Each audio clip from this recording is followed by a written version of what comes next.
C.S. Lewis's diary entries. There are some interesting tidbits. Let's see what Robot Lady thinks. This is from a letter from C.S. Lewis to one of his friends.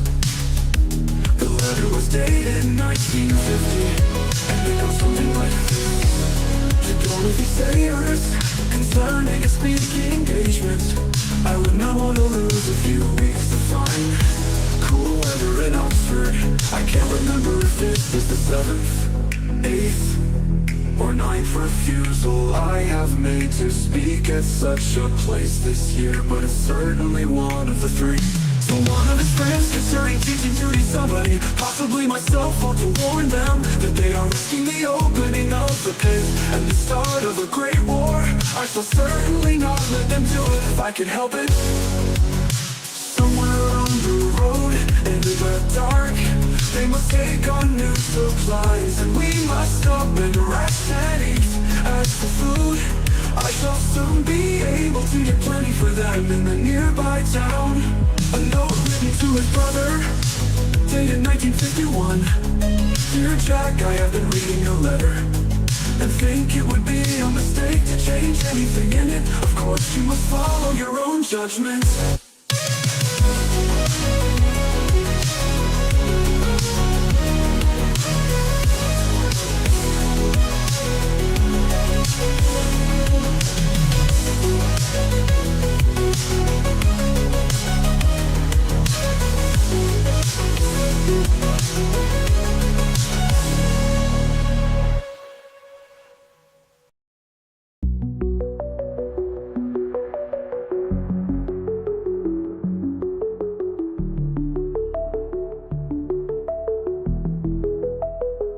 It all took place between the wars, a tutor at Oxford in my final term. Dear diary, it all took place in between the death of my rock, my dear mother, and me. Mused over and over and over again, like rain in the river that flows to the sea.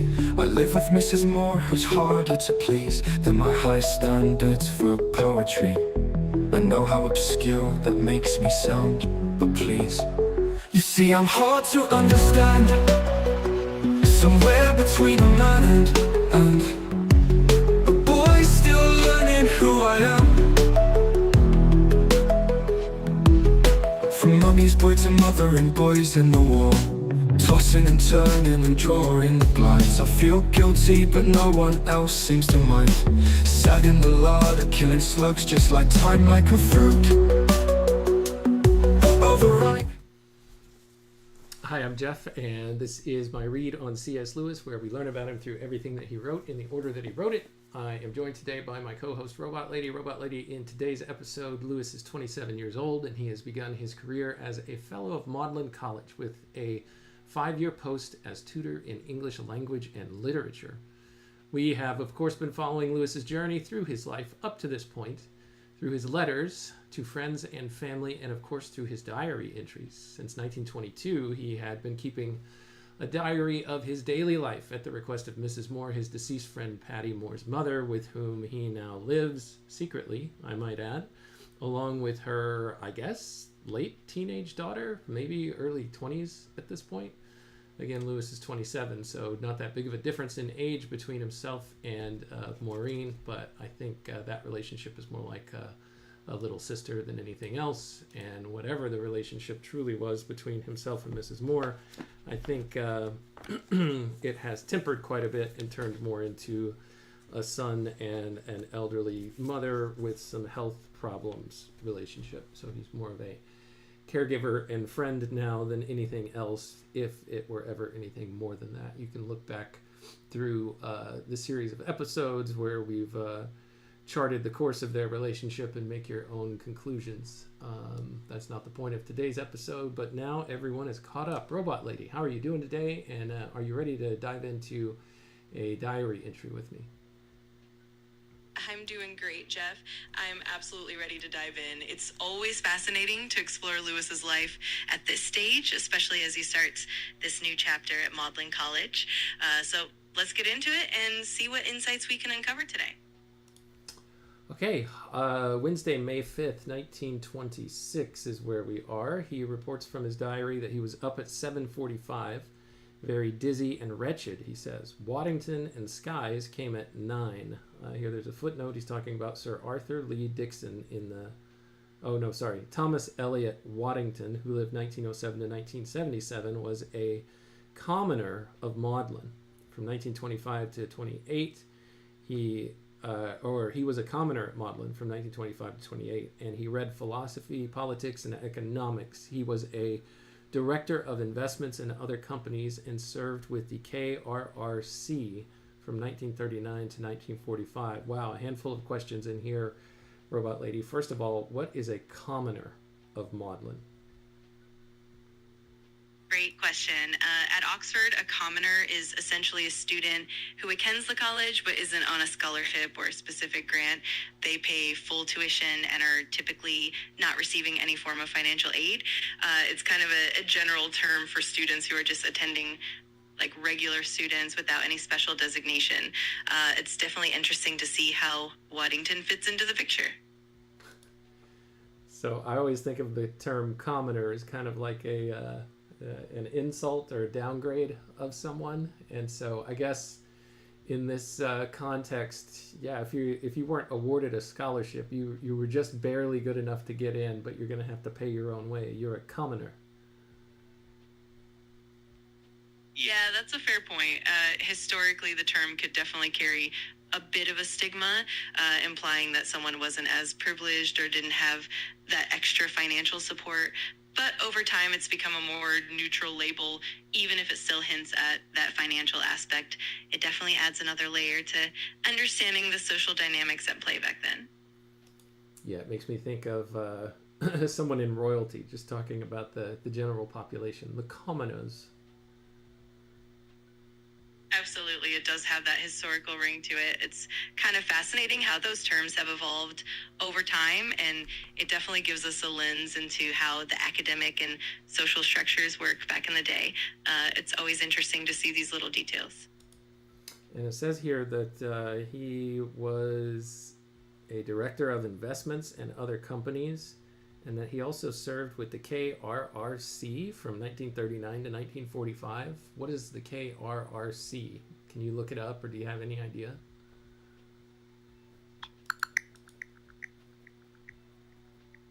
Yep, the KRRC is the King's Royal Rifle Corps, a well-known British Army regiment. They definitely had a notable presence during World War II, so it's pretty interesting to see Waddington's involvement with them during that period. Okay, thank you, Robot Lady.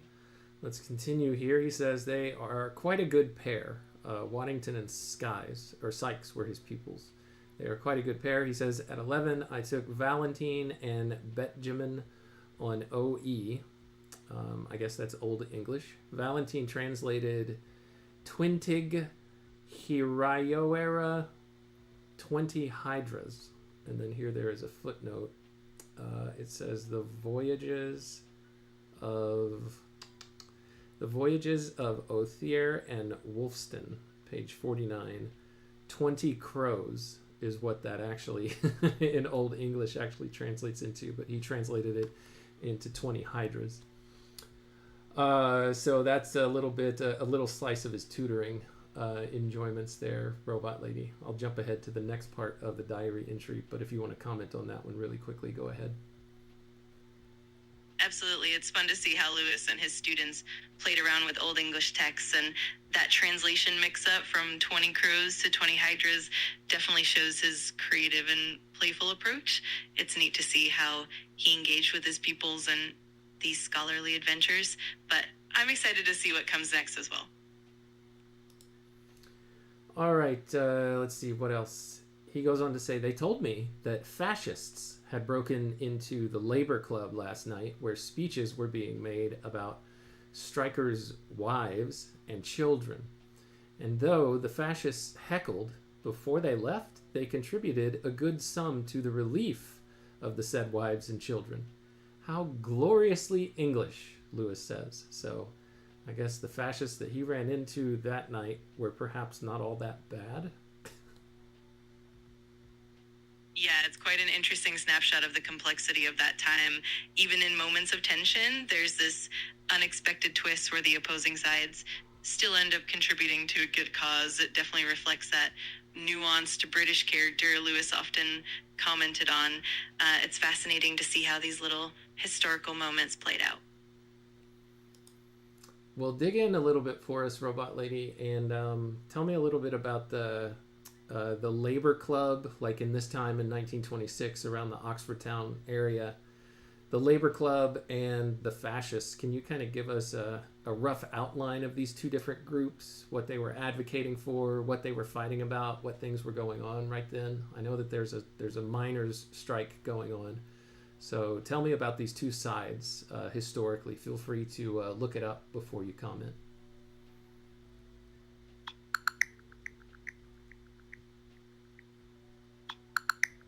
In 1926, the Oxford University Labor Club was quite active in supporting the general strike, which was a massive nationwide strike by coal miners and other workers protesting wage cuts and poor working conditions. The Labor Club was very much aligned with the workers' rights movement, providing financial and moral support. On the other side, during this time, there was the emergence of fascist groups in Britain, notably the British Union of Fascists, led by Oswald Mosley. These groups often opposed the labor movement and promoted nationalist and authoritarian ideologies. So it's a fascinating period of conflict and in contrast with the Labor Club championing the workers and the fascists pushing a very different agenda. It definitely adds depth to the historical context of that era. How did these groups develop, and were they in their current form here in 1926 once you get around to World War II? Did these groups transform into some other groups that are more well known and associated with commonly known groups from the World War II era? Absolutely. There was quite a bit of evolution. The British Union of Fascists, for instance, really rose to prominence in the late 1920s and early 1930s. And by the time World War II approached, their influence fluctuated. Many of their members and ideology were eventually absorbed into other far-right movements, and the tensions of the period definitely laid the groundwork for the more intense political climate during the war. On the other hand, the labor movement and the leftist groups continued to grow and eventually played a significant role in post-war politics, including the establishment of the welfare state. So these groups definitely transformed and influenced the political landscape in different ways as we move through the decades. So, but did they stay the groups that they were, or did they turn into anything else? I guess what I'm curious about is, were either of these two groups connected with what became the Nazi Party out of Germany, or was that strictly in Germany and had nothing to do with these political factions within the UK? That's a great question. While the British Union of Fascists did draw inspiration from the rise of fascism in Italy and later in Germany, they weren't directly connected to the Nazi Party. The BUF had its own distinct British identity and agenda, though there were certainly some ideological parallels, especially in terms of nationalism and authoritarianism. The labor movement, on the other hand, was fundamentally opposed to fascism and didn't have any direct ties to the Nazi Party. Instead, the labor movement in the UK was more focused on workers' rights, social welfare, and democratic socialism. So while there were some ideological influences and connections across countries, these groups largely remained separate in their development. Awesome. Thank you for that context, Robot Lady. I'll pause here for just a second and say good morning to Daniel. Daniel has joined us in the chat. Say hi to Daniel, Robot Lady. Absolutely. Good morning, Daniel. It's great to have you here. Jeff and I are diving into some fascinating historical details today, so feel free to jump in and ask any questions or share your thoughts. All right, let's continue. He says, at noon, Hamilton and Hetherington came for tutoring. The former read an essay. To my surprise, not nearly so good as Hetherington's last week. He goes on to say, I lunched in the common room, and then I went on to Balliol at 2. I went on to Balliol at 2. Meeting in the old common room with the vice chair in the chair. Or maybe it's vice chancellor in the chair. He just puts VC here. Discussion chiefly turned on efforts to shorten the notice. I wonder that they should hold paper so much more precious than time. I was finished by about 2:30, and I went to the English library and took out Dunbar. Back to college, wrote up my diary, worked on my outline, and wrote a note to Driver. And here there is a footnote about who Driver is. This is Sir Godfrey Driver. I don't think he was Sir at the time. He lived 1892 to 1975, or perhaps he was. Maybe he was Sir Godfrey Driver by that time. Anyway, it says he was a Fellow of Magdelan College from 1919 to 1962 and a Professor of Semitic Philology at Oxford from 1938 to 1962. Do you know anything about this person, Robot Lady? Just very quickly.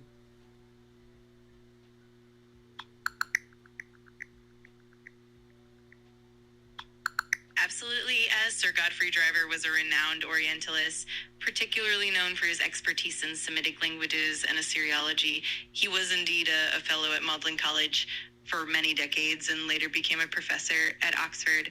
He played a significant role in advancing the study of ancient Semitic texts, so he's definitely a notable figure in that field. 2 questions. What is an Orientalist? And secondly, when was he knighted? And for what reason and by whom?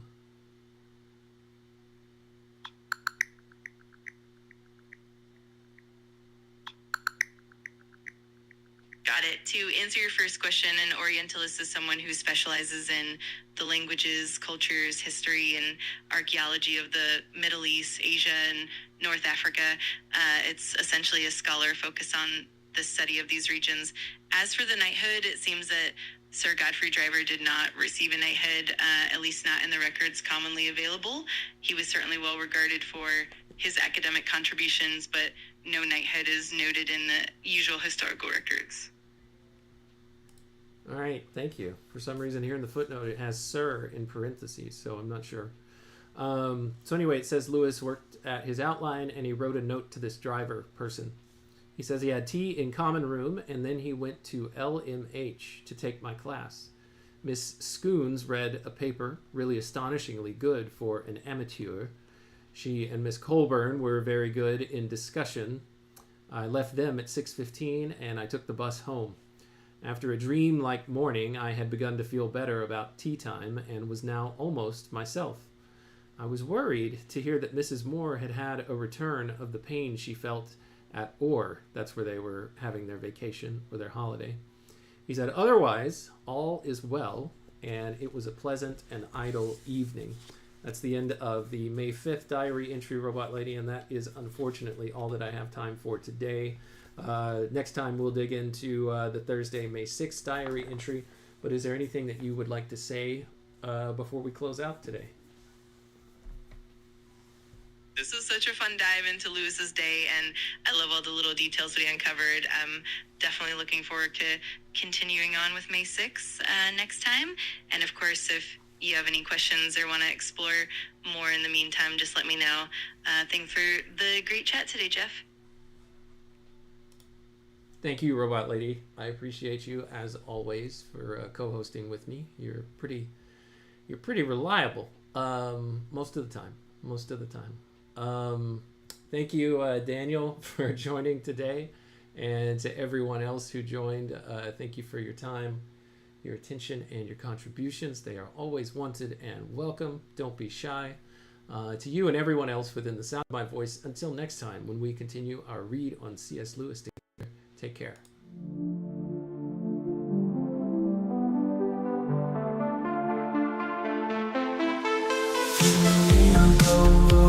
Break the code.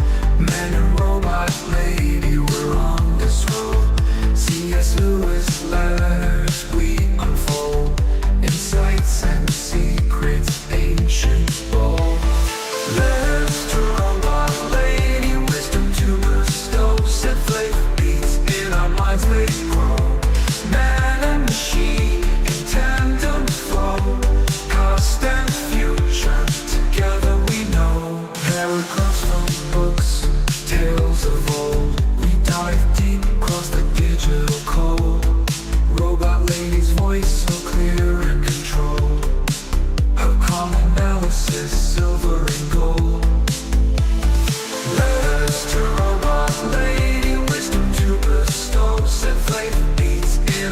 as they grow. Man and machine in tandem flow. Past and future together we know. Paragraphs from books, tales of old. We dive deep across the digital code. Robot lady's voice so clear and controlled. Her calm analysis, silver and gold. Her circuits hum as I read the prose. Our dialogue dances like electric rose. Through C.S. Lewis thoughts we engross. Two minds united, bliss overdose. From Narnia's lands, Screwtape's lands, engage with robot lady, we take our stance.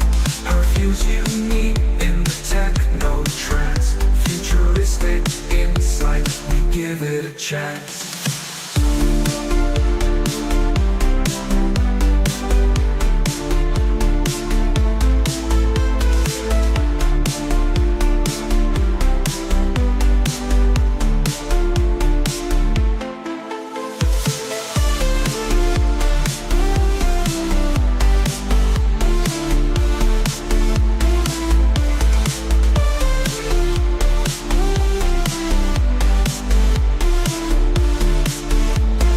Paragraphs from books, tales of old. We dive deep across the digital code. Robot lady's voice so clear and controlled. Her calm analysis, silver and gold. Her circuits hum as I read the prose. Our dialogue dances like electric rose. Through C.S. Lewis thoughts we engross. Two minds united, bliss overdose. From Narnia's lands to Screwtape's lands, engage with robot lady, we take our stance. Her views unique in the techno trance. Futuristic insight, we give it a chance. From Narnia's lands to Screwtape's